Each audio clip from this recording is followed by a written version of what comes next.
जय श्री राम, राधे राधे, जय श्री कृष्ण, हर हर महादेव। ओम नमो नारायण वासुदेवाय नमो नमः। नमस्कार दोस्तों, नित्य की भांति आज हम आपके सामने फिर आए हैं और हिम्मत न हारिए भाग 11 आपके सामने प्रस्तुत करने जा रहे हैं। और वही रटा रटाया आपके सामने फिर मैं बोल रहा हूँ। आप यही सोचेंगे कि रटा रटाया ही रोज़ वही बोल देते हैं, लेकिन मेरा दिल नहीं मानता, बोलना पड़ता है आपको याद कराने के लिए कि मुझे भूलिएगा मत। मेरे ऊपर अपना स्नेह और प्रेम बनाए रखिएगा। आशीर्वाद आपका बहुत ज़रूरी है हमारे लिए। आप जब तक आशीर्वाद नहीं देंगे हम आगे नहीं बढ़ पाएंगे। तो इसी तरह आपको कुछ न कुछ हम देते रहेंगे और आशा करते हैं कि आप लोग को हमारा ये वीडियो पसंद आएगा। तो लाइक, सब्सक्राइब और बटन ज़रूर दबाइए, बेल का बटन ज़रूर दबाइए और ज़्यादातर मेरा सब्सक्राइब करवाइए। और बस आपसे हमारी यही विनती आपसे है कि हमारे ऊपर आप लोग कृपा करिए और हम तभी ये सीढ़ी जो है हम आगे चढ़ पाएंगे। अभी तो मेरा शुरुआत है, अभी आज दूसरे का लिखा हुआ मैं आपके सामने रख रहा हूँ। और मैं आपसे वादा करता हूँ कुछ दिन में ईश्वर ने चाहा, अगर वो कृपा हमारे ऊपर कर दिए तो हम अपना लिख के आप लोगों के सामने कुछ रखेंगे। और इस वीडियो बनाने के बाद एक हम अपने से डालेंगे भी, देखिएगा ज़रूर। उसको अगर पसंद आए तो कमेंट ज़रूर करिएगा। इस वीडियो को डालने के बाद वो वीडियो हम डालेंगे, वो मेरा होगा। तो कृपया ज़रूर देखिएगा। अगर पसंद आए तो उसको जो है लाइक ज़रूर करिएगा। आइए हम चलते हैं अब। हिम्मत न हारिए भाग 11 शुरुआत करते हैं। महान व्यक्ति सदैव अकेले चले हैं। महान व्यक्ति सदैव अकेले चले हैं और इस अकेलेपन के कारण ही दूर तक चले जाते हैं। अकेले व्यक्तियों ने अपने सहारे ही संसार के महानतम कार्य संपन्न किए।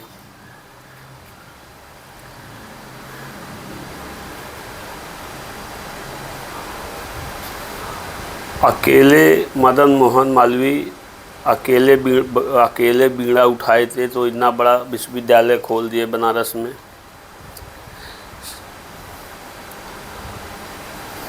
तो अकेले जो एकांत में आदमी रहता है तो समझ लिए भगवत कृपा होने वाली है। मौन रहना, एकांतवास करना, बहुत से लोग कहते हैं ये पागल हो गया है। दोस्त, वो पागल नहीं होता, वो पागल की श्रेणी अलग होती है। और ऐसे लोग जो आपके बीच में रहने वाले लोग एकांतपन ज़्यादा पसंद करते हैं तो उनके ऊपर वाले की कृपा हो रही है, ये सोचना चाहिए। तो संसार के महानतम कार्य संपन्न किए। उन्हें एकमात्र अपनी ही प्रेरणा प्राप्त हुई। वे अपने ही आंतरिक सुख में सदैव प्रफुल्लित रहे हैं। कभी आप देखते होंगे जब कोई अकेले बैठता है, चिंतन मनन करता है, अपने अकेले में ही मस्त रहता है। वो किसी से कोई मतलब नहीं, अकेले बैठा है तो वो चिंतन में ही रहता है, एकदम प्रसन्न रहता है। जो अंदर से निकलती है एकांत में ही जो है। आप ऐसे कर बीच में रहेंगे तो तमाम तरह का बोल चाल होगा, बोली होगी, तो उसमें भटकते रहेंगे आप। तो कोशिश करिए, एकांत ज़्यादा पसंद करिए, एकांत में रहिए और ईश्वर का भजन, ईश्वर के चिंतन करिए। वे अपने ही आंतरिक सुख से सदैव प्रफुल्लित रहे हैं, वो अपने में ही मस्त रहते हैं। दूसरे से दुख मिटाने की उन्होंने कभी आशा नहीं की। मेरा दुख, मेरे ऊपर कुछ पड़ा है तो कभी आशा नहीं करते कि आप मेरा दुख आके मिटाओ, किसी से भी वो आशा नहीं करते ऐसे लोग। निज वृत्तियों में ही उन्होंने सहारा देखा है और उन्होंने सहारा अपने अंदर ही झांका है कि ईश्वर का सहारा मिलेगा मुझे।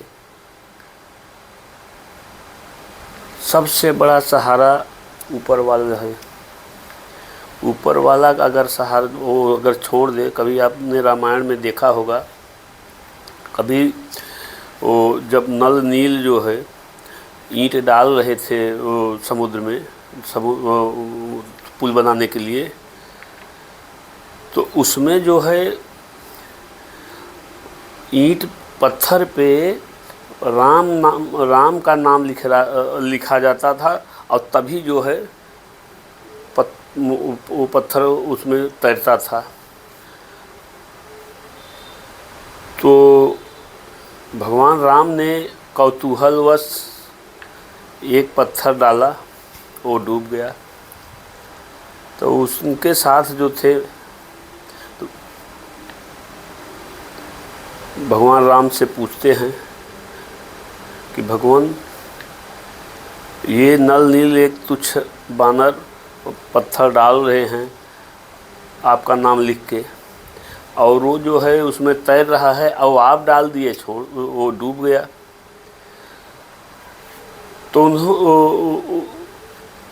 तो उसमें हनुमान जी कहते हैं, कुछ मैं कंफ्यूज में हूँ, कोई कहे कि अब बताइए, अगर इस पत्थर में राम नाम लिखा है, इसका मतलब भगवान राम इसको पकड़े हुए हैं। ये कभी जिसको भगवान पकड़े हैं, भगवान राम ने पकड़ा है, वो कभी डूब सकता है क्या? और जिसको भगवान ने छोड़ दिया तो उसको तो डूबना ही है। तो उसी प्रकार भाइयों, ईश्वर जो एकांत में अपने में मस्त होता है, तो वो उसके अंदर ईश्वरी, उसके अंदर शक्ति आती है, वो ईश्वर के प्रति चिंतन करता है और सारी अच्छी चीज़ों का चिंतन करता है। तो उसी प्रकार से अकेलापन जीवन का परम सत्य है। अकेलापन जीवन का परम सत्य है, किंतु अकेलेपन से घबराना और जी तोड़ना, कर्तव्य पथ से हतोत्साहित या निराश होना सबसे बड़ा पाप है। ऐसे भी लोग हैं और जो अकेलेपन से घबराते हैं, उनका जी तोड़ना, कर्तव्य पथ से हतोत्साहित हो जाते हैं, निराश हो जाते हैं। लेकिन ये सब दोष पाप है। अकेलेपन को आप हथियार बनाओ, ईश्वर के प्रति समर्पित हो जाओ, ईश्वर का चिंतन करो, अच्छी बातों का चिंतन करो, समाज में बुराइयाँ कैसे दूर हो, अच्छी क्या अच्छा चीज़ करें, ये सारी सब चिंतन में आप करेंगे तो आप अपने में ही मस्त रहेंगे।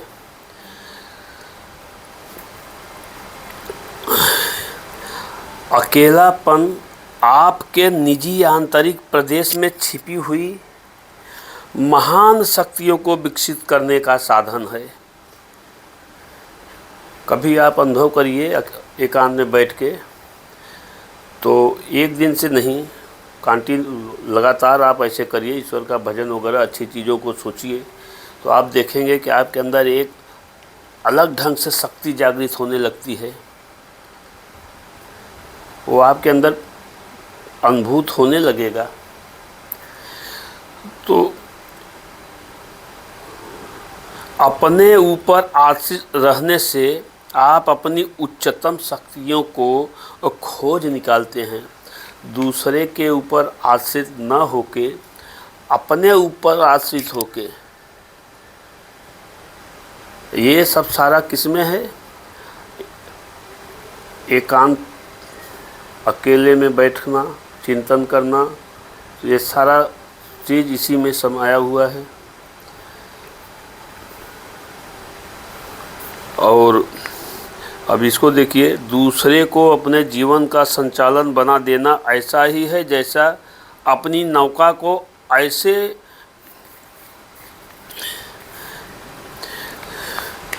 अकेलापन आपके निजी आंतरिक प्रदेश में छिपी हुई महान शक्तियों को विकसित करने का साधन है। अपने ऊपर आश्रित रहने से आप अपनी उच्चतम शक्तियों की खोज निकालते हैं। तो भाइयों, आपके समझ में आया होगा कितना बड़ा लाभ है अकेलापन जीवन जीने में। उसमें आप इस चिंतन करेंगे अच्छी अच्छी बातों का, और ज़्यादातर ऊपर वाला इतना शक्ति देता है कि आप ईश्वर से एक जुड़ने का अनुभव फिर महसूस करेंगे। तो भाइयों, अगर मेरा वीडियो आप लोगों को अच्छा लगा हो तो कमेंट लाइक ज़रूर करिएगा, और आपसे अनुरोध है कि सब्सक्राइब भी करवाइएगा, जिससे कि हमारा आगे बढ़े और हम कुछ अपना आगे देते रहें आप लोगों को सुनने के लिए। देखिएगा ज़रूर, पूरा वीडियो ज़रूर देखिएगा, और हमारे ऊपर प्यार और आशीर्वाद आप लोग बनाए रखिए। हम आपसे यही आशा करते हैं और विनम्र अनुरोध करते हैं, हाथ जोड़ के करते हैं कि इसी ढंग से आप लोग हमारे ऊपर आशीर्वाद अपना बनाए रखिए। और हम अपना आज का 11वां भाग यहीं समाप्त करते हैं। 12वां भाग कल आपके सामने रखेंगे। तब तक के लिए आपसे हम विदा लेते हैं। मित्रों, नमस्कार। जय श्री राम, जय श्री कृष्ण, राधे राधे, हर हर महादेव। ओम नमो नारायण वासुदेवाय नमो नमः।